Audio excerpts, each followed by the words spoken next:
Baik,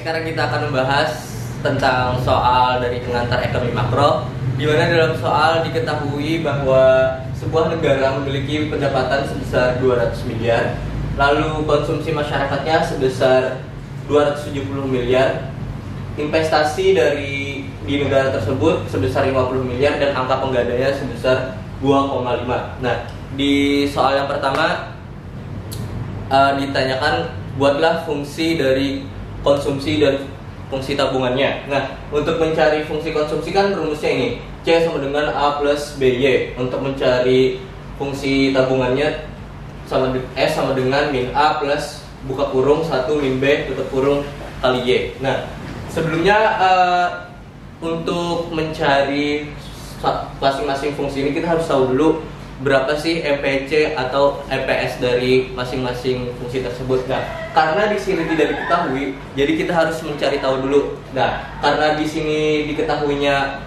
investasi sebesar 50 miliar, berdasarkan rumus juga kan S sama dengan I. Jadi untuk mencari MPS-nya itu tinggal 50 miliar dibagi 200 miliar. Nah, 200 miliarnya itu Y-nya ini kan MPS sama dengan I per Y. Jadi untuk mencari MPS-nya dapat 0,4. Nah, dapat tuh MPS-nya sebesar 0,4. Untuk mencari MPS-nya tinggal MPC sama dengan 1 min MPS. MPS-nya kan sebesar 0,4, jadi 1 min 0,4 sama dengan 0,6. Nah, sudah dapat nih kita MPC sama MPS-nya. Langsung aja masuk ke fungsinya. Diketahui diminta untuk mencari fungsi konsumsi. Untuk fungsi konsumsinya kan C sama dengan konsumsi otonom ditambah BY. A ini bisa juga dilambangkan dengan CO, konsumsi otonomnya. Nah, karena konsumsi otonomnya tadi sebesar 270, tinggal langsung masukkan di sini 270 plus B. B ini menunjukkan MPC. Di sini kita dapat tadi MPC-nya sebesar 0,6.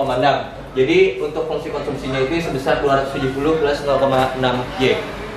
Lalu untuk mencari fungsi yang kedua yaitu fungsi tabungan. Fungsi tabungan kan S min konsumsi otonom plus 1 dan buka kurung 1 min MPC kurung kali Y. Nah, untuk konsumsi otonomnya itu tadi sama 270, tapi berbeda di sini dia ada minusnya. Jadi minus 270 plus 1 min 0,6. 0,6 itu tadi MPC-nya untuk mencari dapat MPS-nya. Betul kurung Y. Jadi untuk fungsi tabungannya itu min 270 plus 0,4 Y. Nah, jadi itu dapat untuk fungsi konsumsi dan fungsi tabungannya. Nah, selanjutnya di soal yang B, mencari tingkat keseimbangan Y, C sama S-nya. Nah, kan untuk rumus keseimbangan itu Y sama dengan C plus S. Nah, kita tahu dari sini rumus fungsi C-nya 270 plus 0,6 Y. Jadi langsung aja masukin 270 plus 0,6, Y-nya kan sebesar 200 tadi. Jadi dapat hasilnya ini 120, 270 tambah 120, dapat hasilnya C-nya sebesar 390. Nah, lalu untuk mencari S-nya tinggal diinikan aja tadi kan Y sama dengan C plus S. Jadi S-nya sama dengan Y min C. Nah, karena Y-nya tadi 200 dan C-nya sebesar 300 kan ini dikurang, jadi hasilnya S-nya sebesar min 190 dan Y-nya sebesar 200. Ya, selanjutnya untuk soal yang butir C, mencari tahu apakah itu inflationary gap atau deflationary gap pada saat pendapatannya sebesar 600 miliar. Nah, sebelumnya untuk mengetahui inflationary gap atau deflationary gap itu kita harus membandingkan antara investasi dengan saving. Nah, apabila savingnya lebih kecil daripada investasi, maka itu inflationary gap. Apabila savingnya lebih besar daripada investasi, maka itu deflationary gap. Nah, langsung aja kita ke contoh langsung ke soalnya. Kan untuk mencari inflationary atau deflationary gap tadi kita harus mencari dulu savingnya. Dan di soal kan sudah diketahui investasi sebesar 50, jadi kita perlu mencari S-nya aja lagi. Untuk S-nya kan Y-nya nih, Y-nya 600 sudah, C-nya kan A plus BY. Nah, jadi 600 dikurang 270 itu dari soalnya tadi 270 itu konsumsi otonomnya sebesar 270 plus 0,6 MPC-nya dikalikan 600. 600-nya itu dari Y-nya. Nah, jadi hasilnya dapat 600 min 630. Jadi untuk savingnya sebesar min 30. Nah, karena sudah diketahui savingnya sebesar min 30, jadi kita langsung membandingkan aja saving dengan investasinya. Jadi savingnya kan min 30 dan investasinya sebesar 50. Dari kejadian ini maka dapat disimpulkan bahwa savingnya itu lebih kecil dari investasi. Dengan artian dari perbandingan ini terjadi inflationary gap. Lalu bagaimana sih cara kita mengetahui besaran inflationary gapnya itu sebesar apa? Jadi langsung aja inflationary gap, investasinya tadi dikurang sama full employment saving.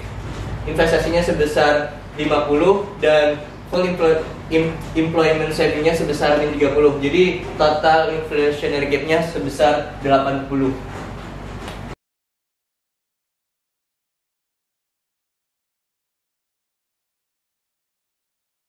Ya, lanjut ke soal yang nomor 2.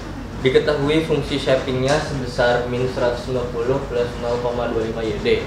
Lalu investasinya sebesar 120, pengeluaran pemerintahnya sebesar 100, penerimaan pajaknya sebesar 60, dan pembayaran transfer atau TR-nya sebesar 40. Jadi di soal yang butir A diminta untuk menghitung besarnya tingkat keseimbangan Y, C, dan S pada saat tahun T. Nah, kan kita ketahui pertama S-nya sebesar min 150 plus 0,25 YD. Lalu kita ubah ke bentuk fungsi C-nya. Fungsi C-nya jadi 150 plus 0,75 YD. Nah, kita kan belum tahu nih YD-nya sebesar apa. Jadi kita harus mencari tahu dulu. Jadi untuk mencari tahu YD sama dengan Y min TX plus TR. Y-nya kan belum kita ketahui nih. Jadi biarkan aja Y-nya ditulis min 6. TX-nya tadi sebesar 60 dan TR-nya sebesar 40. Jadi YD-nya sama dengan Y min 20. Lalu langsung masuk lagi ke fungsi C-nya. Fungsi C-nya yaitu 150 plus 0,75 buka kurung Y min 20, hasil dari YD yang tadi. Jadi langsung aja 150 plus 0,75 Y min 15. Jadi Y-nya sebesar 135 plus 0,75 Y.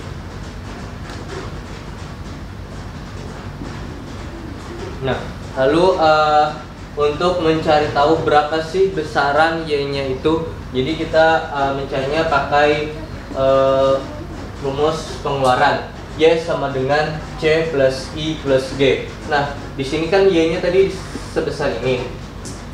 Jadi 135 plus 0,75 Y plus I-nya tadi sebesar 120 dan G-nya tadi sebesar 100. Jadi yang 0,75-nya 0,75 Y ini diubah ruas, jadi Y min 0,75 Y dapat 0,25 Y. 0,25 Y sama dengan 335. Jadi Y-nya sebesar 1420. Kita dapat nih sudah Y-nya sebesar 1420. Lalu masuk ke mencari berapa sih savingnya itu. Jadi di dalam fungsi mencari C-nya dulu, di dalam fungsinya kan C sama dengan 135 plus 0,75 Y. C-nya sebesar 135 plus 0,75 dikali ini Y-nya tadi sebesar 1420.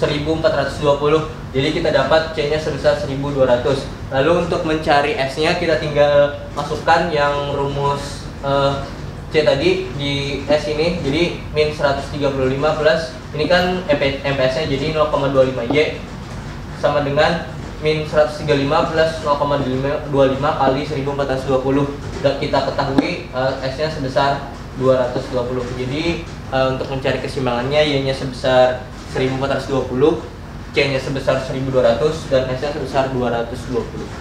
Lanjut ke soal nomor 2 butir B. Di situ kan dia minta di soal butir B itu pendapatannya menjadi 1.600 dan di investasinya dia mengalami kenaikan sebesar 60, government expenditure-nya mengalami kenaikan sebesar 40, TX-nya mengalami kenaikan sebesar 20, dan TR-nya nih kita masih belum tahu keberapa dia harus diturunkan atau dinaikkan. Jadi kita harus mencari TR-nya dulu pada saat pendapatannya itu 1.600. Nah, jadi langsung aja masuk ke fungsi Y melalui pendekatan pengeluaran. Kan fungsinya C plus I plus G. C-nya itu kan tadi di fungsi yang sebelumnya 150 plus 0,75 YD.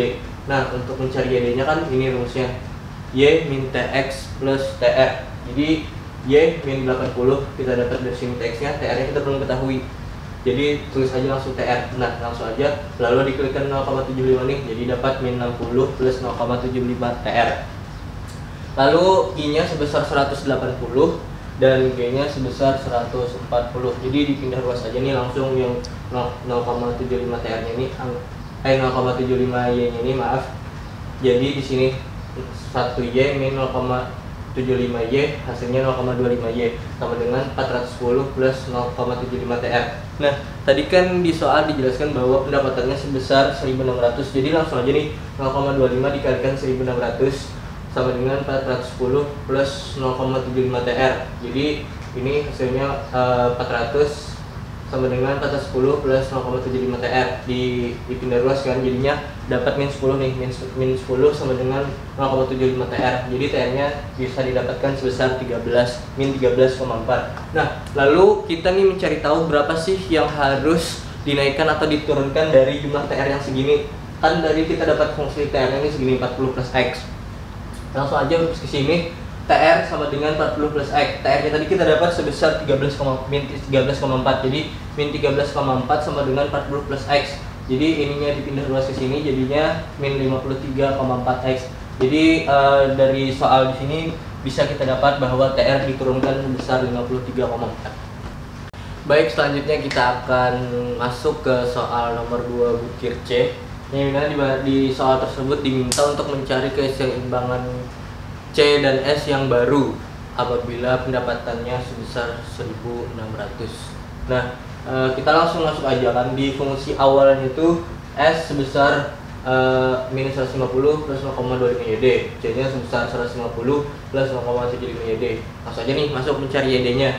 YD-nya Y min TX plus TR. Tadi kan ada karena mengalami kenaikan jadi 80 dan kita dapat tadi TR-nya mengalami penurunan jadinya menjadi 13,4. Jadi YD-nya sebesar Y min 93,4. Nah, langsung aja kita masuk ke fungsi C, fungsi untuk mencari jumlah C-nya. Jadi 150 plus 0,75 YD, YD-nya langsung aja masukin Y min 93,4. Jadi 150 plus 0,75 Y min 70,05.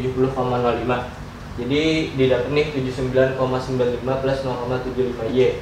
Langsung aja kan habis itu karena tadi Y-nya sebesar 1.600, langsung aja masukkan nih 79,95 plus 0,75 kali 1.600, kita dapat C-nya sebesar 1.279,95. Nah, di permintaan selanjutnya dia minta nih keseimbangan S-nya tuh pada saat berapa. Nah, jadi yang S ini dari hasil yang C yang ini, yang di bagian sini. Karena kan kita perlu mencari YD-nya dulu. Jadi S-nya min 79,95 plus 0,25 Y. Jadi Jadi min 79,95 plus 0,25 kalikan 1.600 besaran pendapatannya. Jadi total hasilnya dia saving sebesar 320,05. Jika ditambahkan pasti hasilnya bakal menjadi 1.600.